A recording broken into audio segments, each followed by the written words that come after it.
અને પ્રભુની સન્મુખ ધરાયેલો એ પણ એક પ્રસાદ છે. ઇન્દ્રે વખાણ કર્યા, ક્યાંથી લાવ્યા એટલો સરસ પ્રસાદ? એટલે નારદજીએ કીધું કે ઇન્દ્ર, તારું નાક કપાયું ને એનો આ પ્રસાદ છે.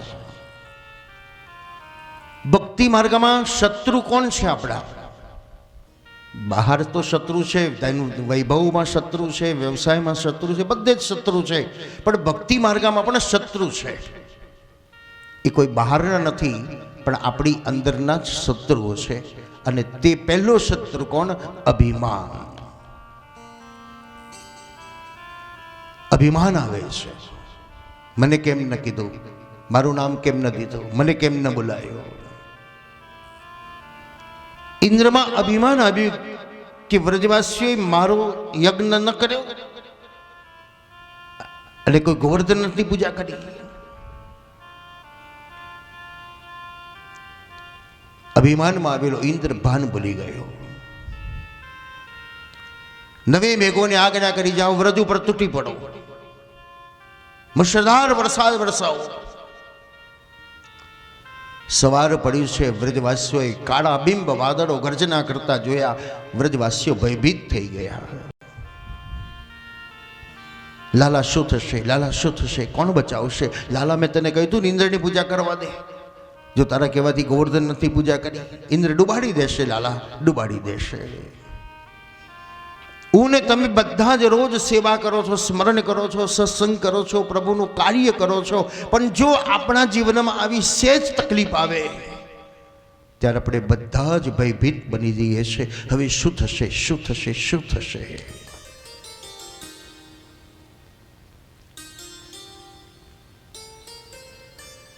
વ્રજવાસીઓ ભયભીત બની ગયા.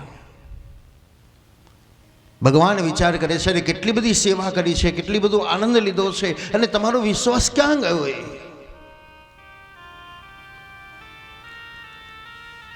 ભગવાન એમને કીધું, સારું, ચિંતા ન કરશો, તમને બધાને હું બચાવી દઈશ. દીકરાને આપકર્મી બનાવો છે કે બાપકર્મી? સુખી કરવો હશે તો દીકરાને આપકર્મી જ બનાવવું પડશે, નહીં તો દીકરો ક્યારેય જીવનમાં સુખી નહીં થાય. મેં મૂવી જોઈ હતી કે વિદેશમાંથી જતી એક ભાઈએ લોકોને રિક્વેસ્ટ કરી હતી કે મારા દીકરાને આશીર્વાદ આપો, સપોર્ટ કરો, મારો દીકરો ઇન્ટરવ્યૂમાં જાય છે. સમૃદ્ધ જેનો પિતા છે, પણ એ પોતાના દીકરાને જોબ માટે લોકોને રિક્વેસ્ટ કરે છે કે મારા દીકરાને સપોર્ટ કરો કે સક્સેસ જાય અને જોબ મળી જાય. અને જોબ કેવી? હોટલમાં વેઇટરની જોબ, ડીશો ધોવાની, ટેબલો લૂછવાના. એ પિતા પછી છેલ્લે બોલે છે, હું એટલા માટે એને આ અનુભવ કરાવડાવું છું કે સંપત્તિ કેવી રીતે કમાવી શકાય છે એને જ્ઞાન થાય. સમૃદ્ધ તો છે જ, સંપત્તિ તો બધી એની જ છે, પરંતુ એ કેવી રીતે ડેવલપ કરી શકશે. એક પિતાએ પોતાના 3 દીકરાઓને એક એક મુઠ્ઠી દાણા આપ્યા અને કીધું, હું 10-15 વર્ષ યાત્રા કરવા જાઉં છું, જ્યારે પાછો આવીશ ત્યારે આ દાણાનો મને હિસાબ આપજો. એટલે મોટા દીકરાને તો મુઠ્ઠી દાણામાં શું હિસાબ આલવાનો એ, અને શું હશે એમાં? 15 વર્ષ સુધી સાચવી રાખવાના. એટલે ફેંકી દીધા કબૂતરખાનામાં. બીજા દીકરાએ વિચાર્યું કે કદાચ આમાં કંઈક જાદુ મંતર હોય તો, એટલે પોતાને એક ડબ્બામાં મૂકી રાખ્યા. ત્રીજા દીકરાએ વિચાર કર્યો કે આ પિતાજી દાણા આપ્યા છે, એમાં કંઈક તો રહસ્ય હશે કે 15 વર્ષ પછી મને એનો હિસાબ આપજો એમ કહ્યું છે.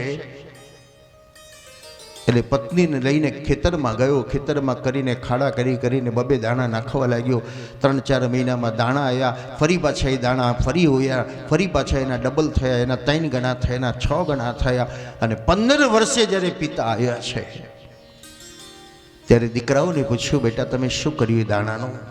એકે કીધું, પપ્પા મેં તો કબૂતરખાનામાં ફેંકી દીધા. બીજાએ કીધું, મેં ડબ્બીમાં મૂકી રાખ્યા છે, લો આ રહ્યા. ત્રીજો દીકરો કહેશે, પિતાજી આવો, મેં શું કર્યું એ તમને બતાવું. આખા ગોડાઉનો અનાજથી ભરેલા બતાવે છે.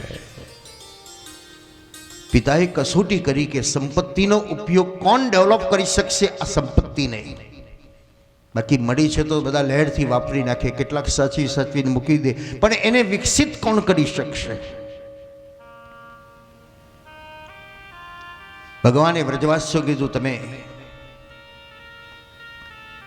ભગવાનમાં વિશ્વાસ નથી તમને? જેણે તમને દર્શન આપ્યા, જેણે તમારી સેવા સ્વીકારી છે. આજે ભગવાને વ્રજવાસીઓને પોતાના અંતરમાંથી જગાડવાનો પ્રયત્ન કર્યો છે. ઉપનિષદ તેથી કે ઉત્તિષ્ઠ જાગ્રત પ્રાપ્તે વરાન્ને સન્નિબોધતો. ઉઠો, હૃદયમાંથી ઉઠો, જાગો, હૃદયમાંથી જાગો અને તમારા લક્ષ્ય તરફ ચાલી નીકળો. ચરઈતી ચરઈતી, વેદો જે કહે છે બસ ચાલતો રહે તો ચાલતો રહે. વ્રજવાસીઓ ભયભીત છે, ભગવાન સમજાવે છે પણ વ્રજવાસીઓ માનતા નથી. ત્યારે એક સહારો બતાવ્યો, જાઓ, જે ભગવાનનો તમે સેવા કરી છે ને એ ભગવાનને પુકાર તો કરો. પ્રયત્ન કરવા છતાંય સફળતા ન મળે.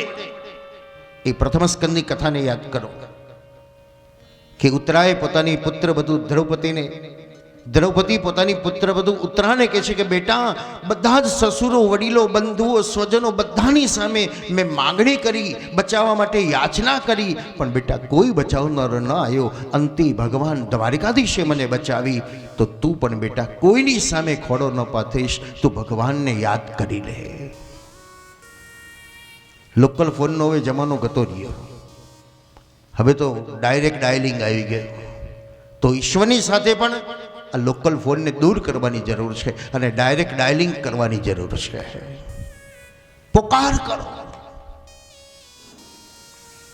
વ્રજવાસીઓએ કીધું, લાલા સાચું કે છે, બચાવશે? અરે અનુભવ તો ખરો.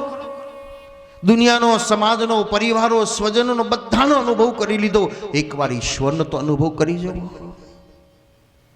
એ બચાવે છે કે નહીં, એ રસ્તો કાઢે છે કે નહીં. સર્વધર્માન પરિત્યજ્ય મામેકમ શરણમ વ્રજ અહમ તમામ સર્વ પાપેભ્યો મોક્ષ ઇચ્છામિ માં શુચઃ. ગીતા કહે છે બધું જ છોડીને એકવાર તું મારા શરણમાં આવી જા. વ્રજવાસીઓ દોડતા ગયા. તું એક બાર આજા गिरिराज की शरण में. तू एक बार आजा गिरिराज की शरण में. तू एक बार आजा गिरिराज की शरण में. तू एक बार आजा गिरिराज की शरण में. विश्वास अटल रखना गिरिराज की शरण में. विश्वास अटल रखना गिरिराज की शरण में. निर्मल हृदय रहेगा गिरिराज की शरण में. निर्मल हृदय रहेगा गिरिराज की शरण में. गिरिराज की शरण में. गिरिराज की शरण में. गिरिराज की शरण में. गिरिराज की शरण में. गिरिराज की शरण में. गिरिराज की शरण. એક ગિરિરાજ એટલે જતીપુરાના અને બીજા ગિરિરાજ કોણ? આપણો મા બાપ, એ પણ એક ગિરિરાજ છે. એના સાનિધ્યમાં છે, એના છત્રમાં છે તો કોઈ તકલીફ નથી. જ્યારે જ્યારે આપણા જીવનમાં તકલીફ આવે ત્યારે આપણા મા બાપો છે આપણને મદદ કરે છે. એટલે એ પણ એક ગિરિરાજ છે.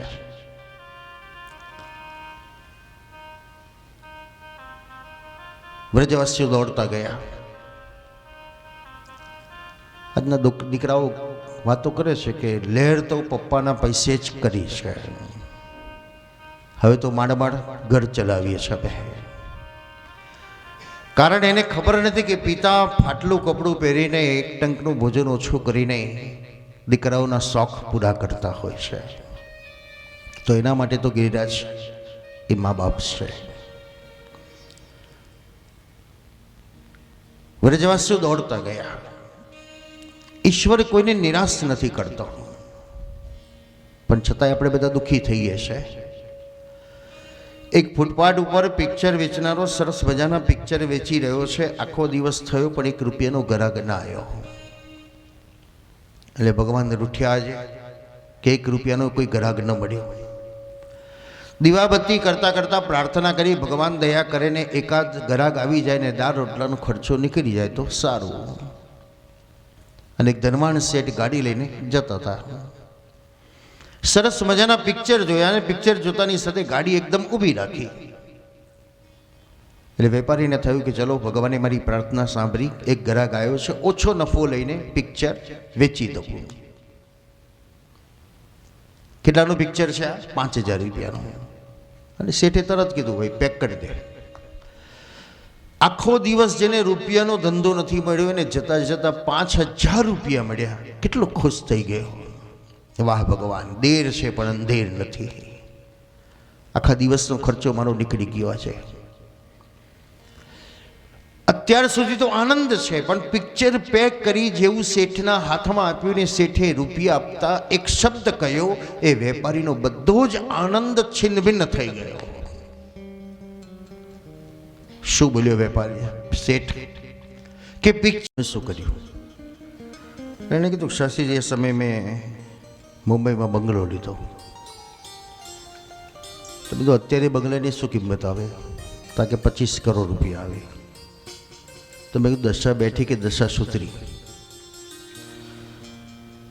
25% પૈસા ઓછા મળ્યા તો આપણે દુઃખી થયા, પણ સામે 80% ફાયદો થયો એનું સુખ નથી લઈ શકતા. તો દુઃખનો એક મનનો સ્વભાવ છે, મન જ દુઃખ ઊભું કરે છે. વ્રજવાસીઓ દોડતા ભગવાન પાસે ગયા, પુકાર કર્યો, પણ ઈશ્વર કોઈને નિરાશ નથી કરતો. ઈશ્વરે જતા જતા 5000 રૂપિયાનો ધંધો તો કરાયો, પણ છતાંય દુઃખી થયો. કારણ લોભ લાગ્યો કે 10000 કયો તો કેટલો ફાયદો થાત. વ્રજવાસીઓની આશા તૂટે એ પહેલા જ ભગવાને કીધું, તમે ગઈકાલે ભગવાનની બહુ સેવા કરી હતી. હા, મને ભગવાને સ્વપ્નમાં દર્શન આપ્યા હતા. લાલા કશું બચવાનું કહ્યું તું? હા. મને ભગવાને કીધું કે ઇન્દ્ર મુશળધાર વરસાદ વરસાવશે. લાલા એ તો દેખાય છે. મને ભગવાને કીધું લાલા તારી ટચલી આંગળી ઉપર તું મને ધારણ કરી દેશે. સ્વયં ભગવાન ભગવાનનો મહિમા ગાય છે અને આપણે બધા આપણો મહિમા ગાઈએ છીએ. વ્રજવાસીએ કીધું તો પછી લાલા જલ્દી ધારણ કર. ભક્તોની અભિલાષા પૂર્ણ કરવા ભગવાને જે લીલા કરી તે ગોવર્ધન લીલા. એમને ભગવાને પોતાની જાતે મહત્તા બતાવવા માટે ગિરિરાજને ધારણ નથી કર્યો, પણ ભક્તોએ અભિલાષા કરી.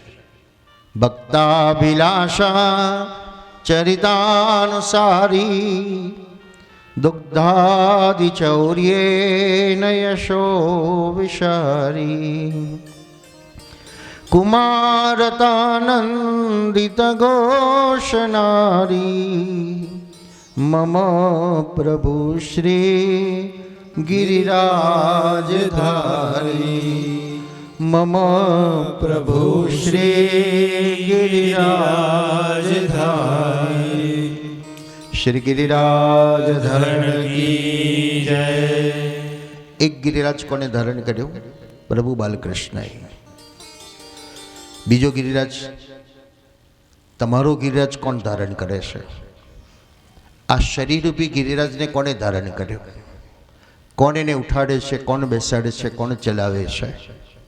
તો તમારી અંદર રહેલો આત્મા જેને ધારણ કરી રાખે છે એ છે ત્યાં સુધી આપણે બધું જ કરી શકીએ, અને એ ન હોય તો.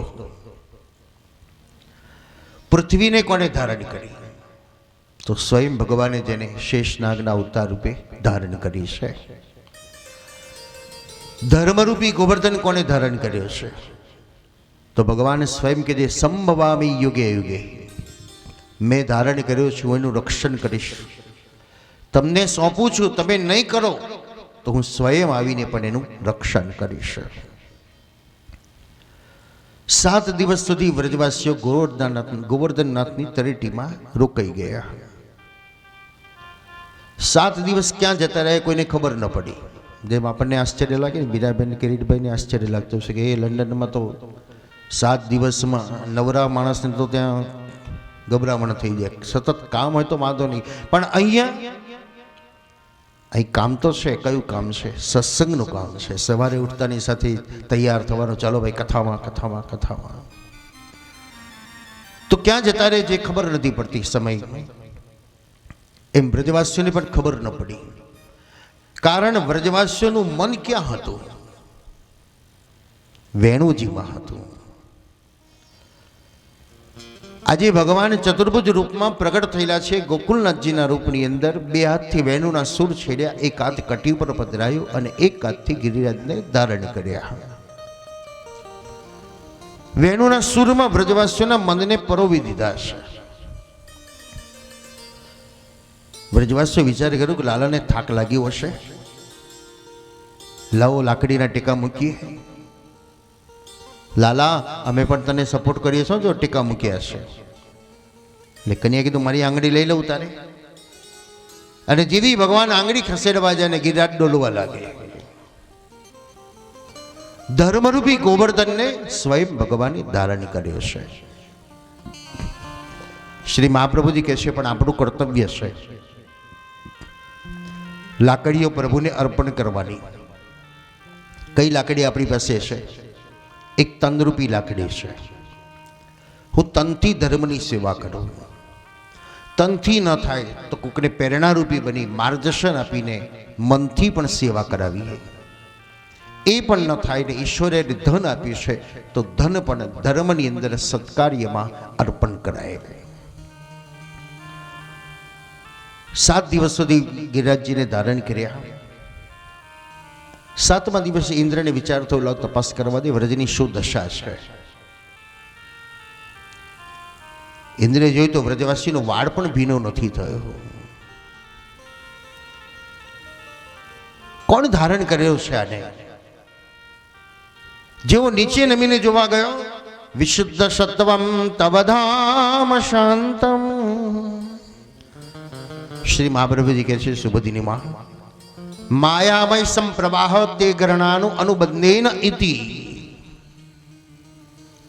ભગવાનના નામને, ભગવાનના સ્વરૂપને જ્યાં સુધી ઓળખવાનો પ્રયત્ન નથી કરતો એ જ મોટી અજ્ઞાનતા.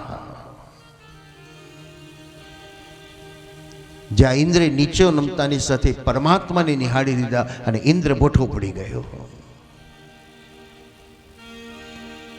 એક ગામડામાંથી એક માણસ 2 હીરા લઈને નીકળ્યો બહાર. મોટા મોટા રાજાઓની સામે જઈને ચેલેન્જ આપે, મારી પાસે 2 હીરા છે, એમાં સાચો કયો અને ખોટો કયો?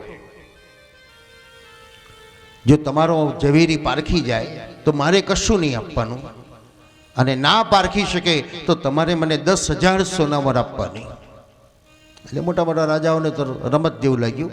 અમારી પાસે બહુ ઝવેરીઓ છે, એક ઝવેરીઓને હીરા બતાવે, પણ કોઈ કહી ન શક્યા કોણ સાચો ને કોણ ખોટો. 10,000ની સોનામરો લેતો લેતો એક ગામથી બીજે ગામ, ત્રીજે ગામ, છેલ્લે ને વિચારો લાવીને આ જંગલમાં એક નગર છે ત્યાં જ પણ જવું. ત્યાં પણ એને પોતાની શરત બતાવી. એટલે જંગલના રાજાએ કીધું ભાઈ અમારી પાસે આટલા રૂપિયા નથી ને એવા કોઈ ઝવેરી નથી, એટલે અમારે આ બધી શરત મંજૂર નથી. પણ ઝવેરીઓ કહેવા લાગે અરે આ તો આબરૂનો સવાલ જાય. કંઈ વાંધો નહીં, અમે તપાસ કરીશું. જંગલમાં બેઠા છે રાજાઓ, એના મંત્રીઓ બધા છે. ટેબલ ઉપર 2 હીરા મુકાયા. એક ઝવેરી તપાસ કરે પણ એને કંઈ ખબર ન પડી. રાજા ગભરાઈ ગયો કે 10,000 સોનામર આપણી ઓછી થઈ જવાની. એક આંધળો ઝવેરી હતો, એને કીધું મહારાજ ઊભા રહો. બધાને થયું અમે દેખતા છે છતાંય ના પારખી શકે, એને આંધળો શું પારખવાનો છે?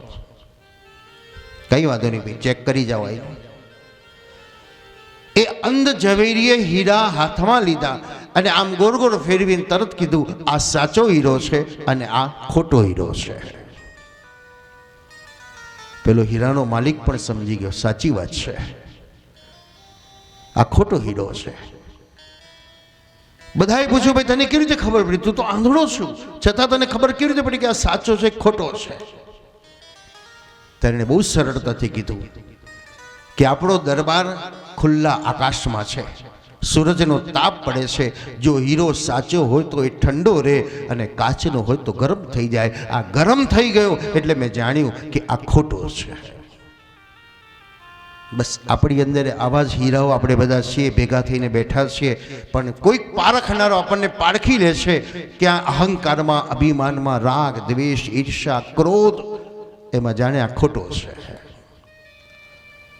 ગોરા કુંભારને જેમ એક કામ સોંપવામાં આવ્યું કે માટલા કાચા છે કે પાકા.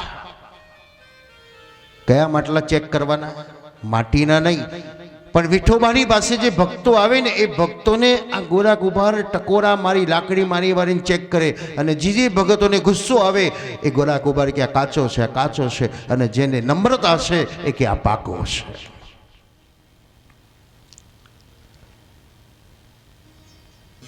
ઇન્દ્રનું અભિમાન ઓગળી ગયું.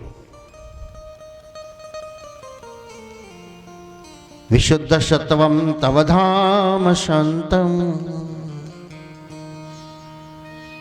આપણા કરતા કોઈ વિદ્વાનને જોઈએ તો, આપણા કરતા કોઈ જ્ઞાનીને જોઈએ તો, આપણા કરતા કોઈ ધનવાનને જોઈએ તો, આપણા કરતા કોઈ સુંદરને જોઈએ તો આપણને થોડોક શોભ તો થાય છે ને, મારા કરતા તો બહુ છે એની પાસે. એમ ઇન્દ્રને જે ક્ષોભ થયો, મારા કરતા તો આ મારો માલિક છે, આ તો મેં એની સામે અપરાધ કરી દીધો. એ સુંદર ચરિત્ર આપણે ગઈકાલે પણ ચર્ચા કરી હતી કે ભગવાને ઇન્દ્ર ઉપર ગુસ્સો ન કર્યો, બ્રહ્મા ઉપર ગુસ્સો કર્યો છે કે બ્રહ્માને મોહ થયો. જગતનો બ્રહ્મ આવો કહેવાય કે બાળકના મુખમાંથી નીકળતી એઠી છાસ પીવે. મધુમંગલની એઠી છાસ ભગવાન મુખમાંથી નીકળતા ચાટી છે, અને બ્રહ્માને મોહ થયો. આવો ભગવાન ન હોય. પરીક્ષા કરવા ગયા તો ગ્વાલોને, વાછરડાઓને અદૃશ્ય કરી દીધા, અને ભગવાને બ્રહ્મલોકમાં જઈને પોતાના બ્રહ્મા જેવું રૂપ ધારણ કરીને કીધું મારા જેવો બીજો બ્રહ્મા આવે તો પેસવા ન દેશો, અને બ્રહ્માને બગાડાયા. તો બ્રહ્માએ એક માઇનસ પોઈન્ટ કર્યો કે વ્રજવાસી અને ગાયોને ભગવાનથી દૂર કર્યા. ઇન્દ્રએ પ્લસ પોઈન્ટ કર્યો, વ્રજવાસી અને ગાયોને ભગવાનના સાનિધ્યમાં રાખ્યા. આપણને પણ ભગવાન કદાચ ચેતવતા હશે કે ભાઈ સમાજને આવો સંગઠિત રાખો. એક પિતાએ પોતાના પુત્રોને મૃત્યુના સમયે ભેગા કરીને વાત કરી કે બેટા એક લાકડાનો ભારો લઈ આવો. દીકરા જલ્દી ભારો લઈ આવ્યા. એક એક લાકડી કીધું કે લઈ લો તમે. દીકરાએ લાકડીઓ લઈ લીધી, એક એક તોડી નાખો, એટલે ફટાફટ લાકડીઓ તોડી નાખી. પિતા હસે છે. ફરી કીધું બબ્બે લાકડીઓ લો, તોડો. સેજ તાકાત કરવી પડી પણ તૂટી ગઈ. 3 લાકડીઓ લો, થોડી વધારે તાકાત કરી, તૂટી ગઈ. 4 લાકડીઓ લો, બહુ જોર કર્યું, તારે તૂટી. 5 લાકડીઓ લીધી, પ્રયત્ન કરવા છતાંય ન તૂટી. પિતાએ કીધું બેટા કંઈ સમજ્યા?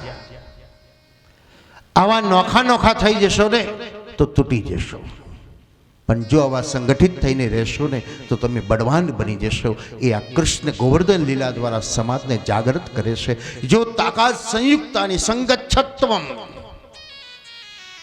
એ સંગબળની જે તાકાત છે, એક આંગળી ઊંચી કરો ને મુઠ્ઠી ઊંચી કરો તો સામે વાળો એ ગભરાઈને નાસી જાય, કારણ એ સંઘની તાકાત છે. ઇન્દ્રે સ્તુતિ કરી, ભગવાને ગોવર્ધનનાથની ફરી સ્થાપના કરાવી. આજે ગાયોએ વિચાર કર્યો કે અમારો નાથ કોણ, અમારો માલિક કોણ? અત્યાર સુધી તે ઇન્દ્ર હતો કે ઇન્દ્ર વરસાદ પડતો હતો, ઘાસ થતું હતું, પણ આજે તો એ જ અમારો નાશ કરવા તૈયાર થયો. તો અમારો માલિક કોણ, જેણે અમારું રક્ષણ કર્યું તે? અને તેથી ગાયોએ કીધું અમારો નાથ શ્રીનાથ. શ્રી એટલે લક્ષ્મી, લક્ષ્મીનો નાથ. શ્રી એટલે ગાય, એ ગાયોનો નાથ. અને ગાયોએ દૂધની અભિષેક કર્યો. વ્રજવાસીઓએ પરિક્રમા કરી પોતાના ઘર તરફ ગયા. હવે જોયેલું જાણેલું સાંભળેલું ક્યારેક પાછા વાગોડીએ છે નવરા પડીએ એટલે એમ ગોપીઓ વાતો કરે છે. ગઈકાલે જે કન્યાએ ગોવર્ધનને ધારણ કર્યો એને કનૈયો કહેવાય ખરો? બીજી ગોપી કહેવા લાગી, પૂતનાને મારી તારનો મને વહેમ છે કે આ યશોદાનો દીકરો નો કોઈ દેવી પુરુષ છે. ત્રીજો કહેવા લાગી, તમે તો બધું લીલાઓ જોઈને કહો છો, પણ મેં તો પહેલી જ વાર જ્યારે યશોદાની ગોદમાં જોયું ને ત્યારની મને શંકા છે કે યશોદાનો દીકરો જ ન હોય. કેવી રીતે? જેના મા બાપ કાળા એના દીકરા કાળા, જેના મા બાપ ગોરા દીકરા એના ગોરા. નંદ યશોદા બંને કાળા છે, ગોરા છે, અને કનૈયો કાળો કેમ છે? એટલે બધા કીધું વાત તો સાચી, 100%ની વાત છે. પંચ ભેગું કરો ને નંદ બાબા પાસે ખુલાસો માંગો, કોનો છોકરો ઉપાડી લાયા છે? પહેલી વાર નંદ બાબાને દુઃખ થયું છે કે જે આખું ગામ મારી વાત માને આજે માનવા તૈયાર નથી. ત્યારે એ વિશ્વાસ બતાવવા માટે નંદ બાબાએ ગાયોની આડ લીધી, ગાયની સોગંદ ખાધા. એક સમય સોગંદમાં વિશ્વાસ હતો, તમે સોગંદ ખાવ એટલે લોકો સાચું માનના ભાઈ બરાબર છે. આજે ગમે તેટલા સોગંદ ખાવ તો વિશ્વાસ નથી આવતો, કારણ ખોટું કહેવા માટે જ આપણે સોગંદ ખાઈએ છીએ. વ્રજવાસીઓ વિચાર્યું ચલો નંદ બાબા ગાયોના સોગંદ ખાય છે એટલે 100% એમનો જ દીકરો છે.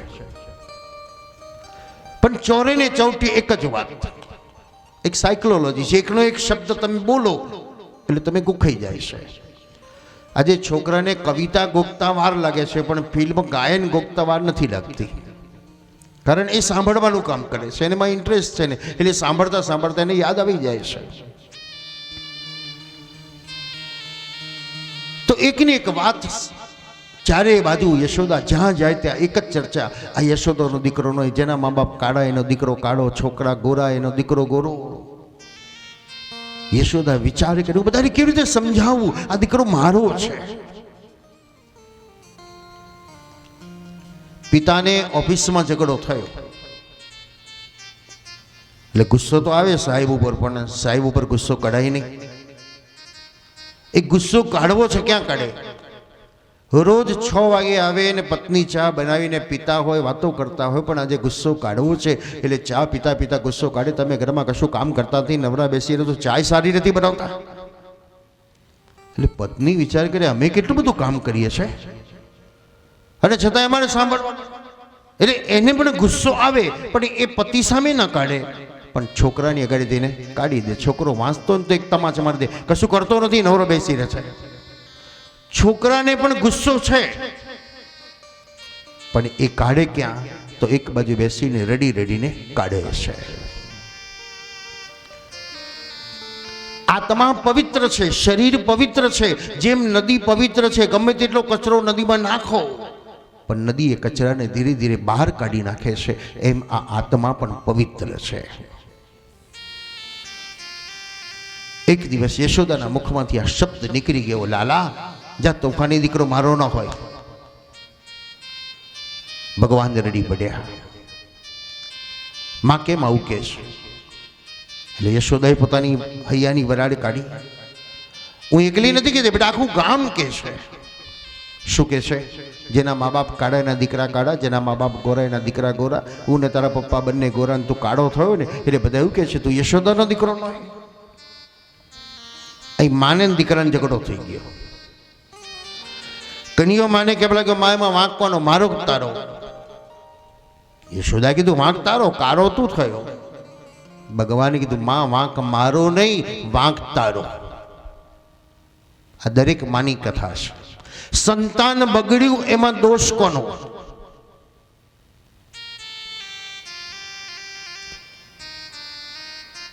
એ માનો છે. એક વાર્તા બતાવે છે બહુ પહેલાની, કે ગરીબ માનો દીકરો નિશાળમાં ભણવા મૂક્યો છે. હવે શિક્ષક રોજ છોકરાઓને કહે કે આજે પેન લાવો ને પેન્સિલ લાવો ને રબર લાવો ને ચોપડી લાવો, અને દીકરો રોજ માને કે એમાં મને રબર લાવેલ, પેન્સિલ લાવેલ. ગરીબ માં બિચારી વિચારે કરે બેટા બધું ક્યાંથી લાવું, માળ રોટલા ખાઈએ છે તો બધું ક્યાંથી લાવું? એટલે માં પટાવે, બેટા કાલ લાવી આપીશ, કાલે લાવી આપીશ, કાલે લાવી આપીશ. શિક્ષક રોજ ધમકાવે, રોજ મારે, માં લાવી આપે નહીં. અને એક દિવસ બાળકે એક ઓપ્શન રસ્તો શોધી લીધો. જોડે બેઠેલા બાળકના કંપાસમાંથી રબર કાઢી લીધો.